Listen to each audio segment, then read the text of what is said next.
The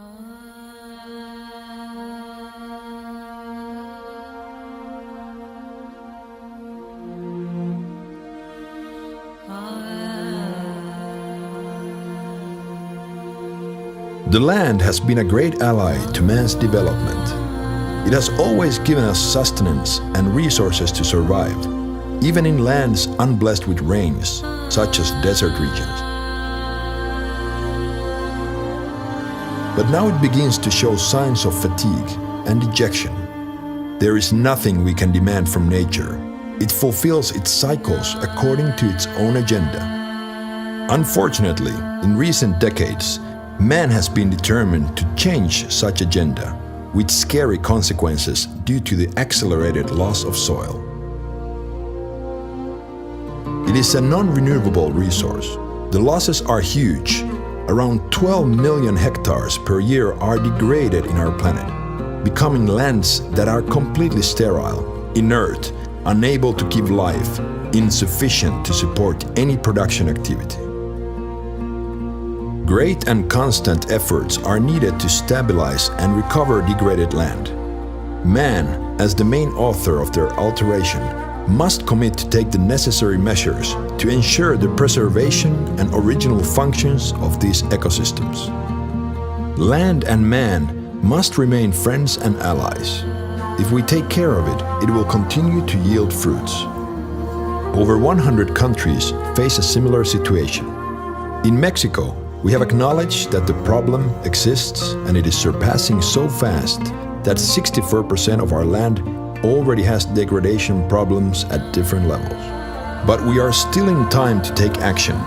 Let's not waste it. Located between the United States and Central America, and with a population of 120 million, Mexico is the third largest country in Latin America. From its nearly 2 million square kilometers, 51% is arid or semi-arid land. In this area of high marginalization live around 21 million people, 400,000 of which are estimated to leave their land each year due to soil degradation. However, this has not been an obstacle to development in arid and semi-arid regions, with large industrial and agricultural potential, such as the Comarca Lagunera in the states of Coahuila and Durango. The Mexican government has put into practice the management and sustainability of soil and water, as well as production projects executed by the Ministry of Agriculture through the National Commission of Arid Zones throughout the national territory. It rarely rains in arid zones, but when it does, they are usually torrential rains. So the necessary actions have been taken so that when this happens, the runoff water does not degrade soils, and so that water is harvested for both domestic and livestock use. For this reason, we have developed infrastructure in the past 3 years to harvest 37 million cubic meters of water through the construction of more than 1,000 small hydraulic structures in the desert areas of the country. The fact of having water within reach makes a big difference for the families in those areas, as they will not have to travel great distances to be able to cover their most basic needs, such as developing their sustainable activities. The relationship between man and nature is very fragile.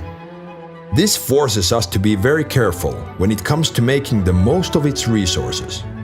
As a result, the Mexican government implemented the following actions for the conservation and sustainable use of soil and water. Water harvesting. The strategy of this program is to prevent soil erosion by retaining the water that usually drains through small streams and ends in the sea. The mainly hydraulic infrastructure works consist of concrete or masonry dams. These are used to capture and store runoff water and assign it to watering holes, the irrigation of small areas, and eventually domestic use by the rural communities surrounding the structure. Compacted soil barrages. These are constructed to capture and store runoff water to supply water to livestock and sometimes to use it domestically. Water pots. These are low-cost structures built for the same purpose and for various agricultural uses. They are also compatible with aquaculture projects for personal consumption. Cisterns. Mainly for human use, these tanks are built to prevent the pollution of water springs. Soil and water conservation. Filtering dams. These are structures placed transversely to the water flow in order to prevent the siltation of dams downstream. These can be made of settled stone or gabions. Trench-type infiltration ditches. These are a set of discontinuous excavations to intercept superficial runoff and encourage the infiltration of water into the subsoil. Dikes and terraces on contour lines. These take advantage of superficial runoffs to favor water infiltration, to reduce the conditions causing water erosion, and to capture water for the development of pastures and trees. Reforestation of native species.